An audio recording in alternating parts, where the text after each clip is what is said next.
Welcome back to the shipyard. Today we are taking a look at Wave 20's Halik Raider, the Kazon Raider. Not a lot to look at here in terms of stats, but perhaps some cards that will see some play. So we've got a slash line of 2-2-3-3 and evade, target lock, and battle stations on the action bar, no scan. 2 crew, 2 weapons, which are pretty good. Lack of the tech, we can live. And a named ability that says, when defending during the roll defense dice step, you may disable one of your active shields to gain +2 defense dice for that attack. Now the nice thing here is that you can do this each time you're attacked, so it's playable. Still, 2 defense dice equates to roughly 3/4 of an evade. I don't like the odds. I think I'd rather have the shield there. However, if you have more ways of getting defense dice, then this is a good named ability to have. It's going to be situational. You're going to have to pick your moments with this. So yeah. Is it something I love? No. Is it something I hate? No, not at all. Good things about this ship. You get a 180 arc, which is never a bad thing. And the movement dial here is certainly playable. 2 hard turns white. 3 come about, yes it's red, but it's a 3 come about, and that's a nice move to have, especially with a 180 arc. You get the 4 straight, which is better than not having it, and 4 green moves, pretty standard. There's not a ton here to dislike. The generic, we of course lose the shield, we lose a weapon slot, we save 2 points. In all the ways to give us a generic, this is probably the best, because I'd prefer to have 2 crew rather than 2 weapons, although there are a lot of good weapons that are coming with Kazon, so my thinking on that may be changing. Alright, looking at captains, we get Surat. Skill 5 with no talent, unique 3 points.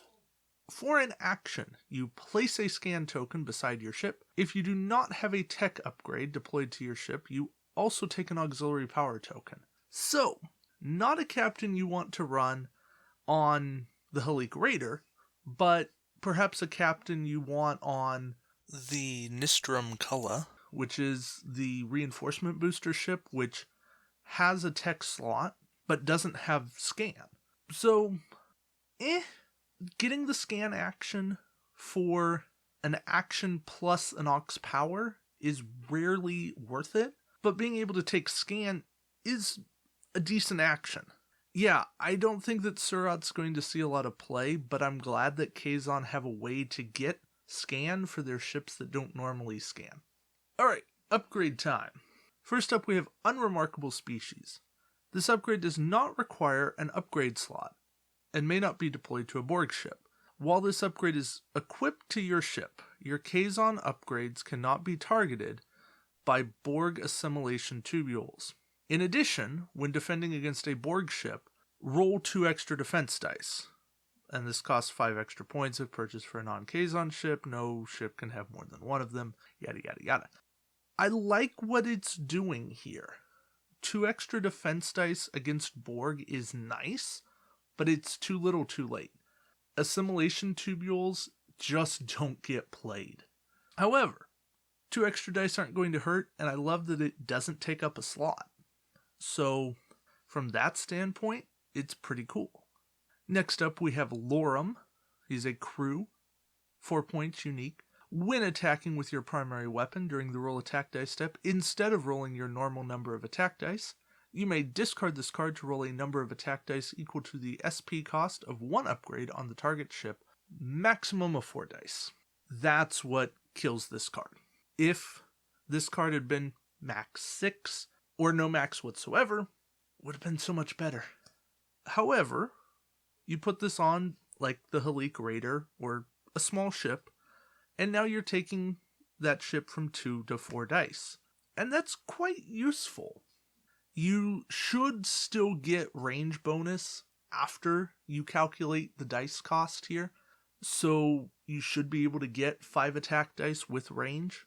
Don't try to argue things based on other rulings. It just makes sense to get a 5th attack die at range 1. I think 4 points is a bit steep. I think 4 points would have justified this card without the max of 4 dice rider, especially because This is a discard.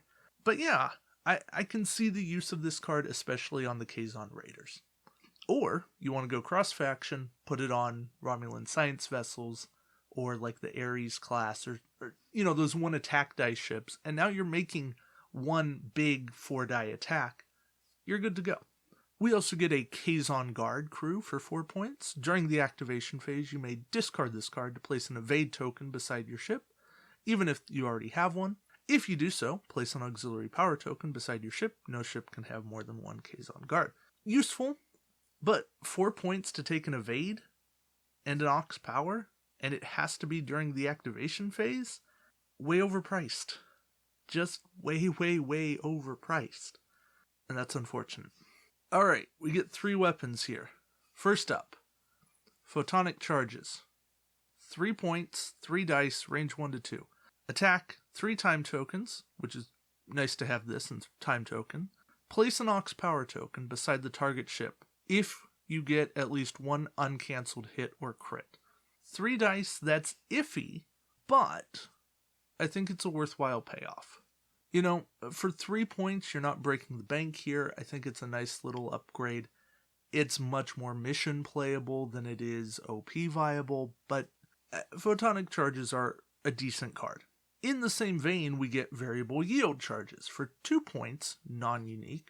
When attacking with one of your Photonic Charges upgrades, during the roll attack die step, you may disable this card to gain 1 extra attack die. If you do so, place an auxiliary power token beside your ship. So now instead of getting 3 attack dice, you're getting 4, and that makes them all the more likely to get that uncancelled hit or crit through. Now, granted, you have no quality, but you're also not spending a target lock or a battle station to use your attack. So from that standpoint, you can get all the quality you want before you actually make your attack. So I think those two together, yes, you're paying 5 points to get a 4-die weapon. It's limited to range 1 to 2, but it's going to work out, especially on a smaller ship. And now the last card in this pack, and the one that actually has me really excited, is Aft Torpedo Watcher. For 3 points, you get 4 attack dice at range 2 to 3. You spend your target lock, and you put 3 time tokens on this card to perform the attack. And you may only fire this weapon at a ship that is not in your forward firing arc. So you get 4 attack dice, range 2 to 3, 360 for 3 points. And I know that other factions do this about the same. Some do it cheaper, some do it more expensive. But this having the ability to go on any faction you want, if you play cross-faction, is a really cool upgrade. Romulans love it, Klingons will love it. Some Dominion ships will be great with it. It's the best secondary weapon 360 we've seen from a time token perspective. We've seen a lot of disable ones, but now we've got a time token variant. So, there's ways to make it work. I can see a lot of options with Romulan bridge officers and some Aft Torpedo Launchers if you really want to go down that road. Is it pricey? Yeah, but there's ways to mitigate some of that, and I think there could be a lot of fun. Alright, overall, the Halik Raider. Not a game-breaking ship. Something you're going to get because you like Kazon. Something you're going to get because you want Aft Torpedo Launchers, or you want time token photonic charges. Is anything in here absolutely necessary for competitive play? No, I don't think so. Is there some stuff in here that's fun for mission play, for fun games? Yeah, I really think that there is. I think that there's some stuff in here that can be useful for Kazon players. I think that there's a lot in here that could be fun in a campaign setting. But in terms of showing up to a monthly tournament, I don't think you're going to be using hardly anything in this pack. That doesn't mean it's a terrible buy. It just means that I think that you can get more bang for your buck elsewhere. But yeah, let me know what you think about this expansion in the comments. And until next time, we'll see you around the shipyard. Take care, guys.